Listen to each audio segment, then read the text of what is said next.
Hello, good morning. പാവപ്പെട്ട ഒരുപാട് മക്കൾ ലോകത്ത്, കുഞ്ഞുമക്കൾ കഷ്ടം അനുഭവിക്കുന്നു.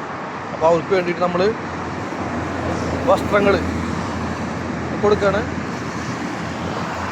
ഷാർജ ചാറ്റ് ഇൻ്റർനാഷണൽ, അത് ഷാർജയിൽ എല്ലാ ഭാഗത്തും പല ഭാഗങ്ങളിലും ഇതുപോലെ ബോക്സുകൾ ഉണ്ടാവും. അപ്പോൾ കുട്ടികളുടെ ഡ്രസ്സ്, വലിയവരുടെ ഡ്രസ്സ്, ഷൂസ്, ബാഗ് ഒക്കെ നമുക്ക് ഇടാം.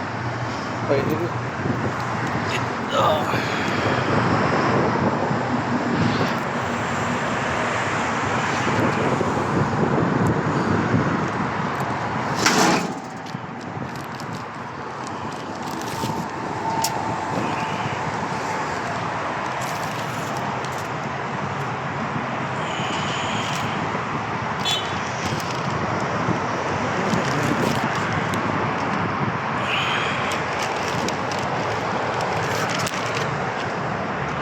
ക്ലോസ് ചെയ്യാം.